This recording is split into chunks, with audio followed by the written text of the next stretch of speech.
Akala mo ba madali lang mag-spot? Maraming akala nila tumutulong sila, pero ang totoo, ninanakawan na nila ng gains ang partner nila.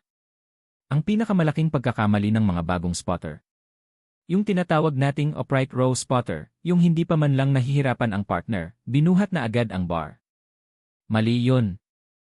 Ang tamang spotter, nakabantay lang ang mga kamay pero hindi humahawak. Hahawak ka lang kapag nakita mong tumigil na ang bar o nawawala na sa tamang porma ang partner mo.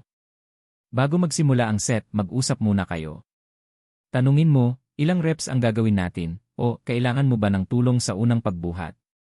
Sa ganitong paraan, alam mo kung kailan papasok. At please lang, huwag kang tatayo ng sobrang lapit na halos madikitan mo na ang mukha nila. Bigyan mo sila ng space para huminga. Ang pagiging good spotter ay tungkol sa tiwala at kaligtasan. Kapag panatag ang loob ng partner mo, mas mabibigatan nila ang buhat. Kaya sa susunod na mag-gym ka, huwag lang basta tumayo roon. Be the best spotter and help your partner reach their goals nang safe. Tara, buhat na tayo!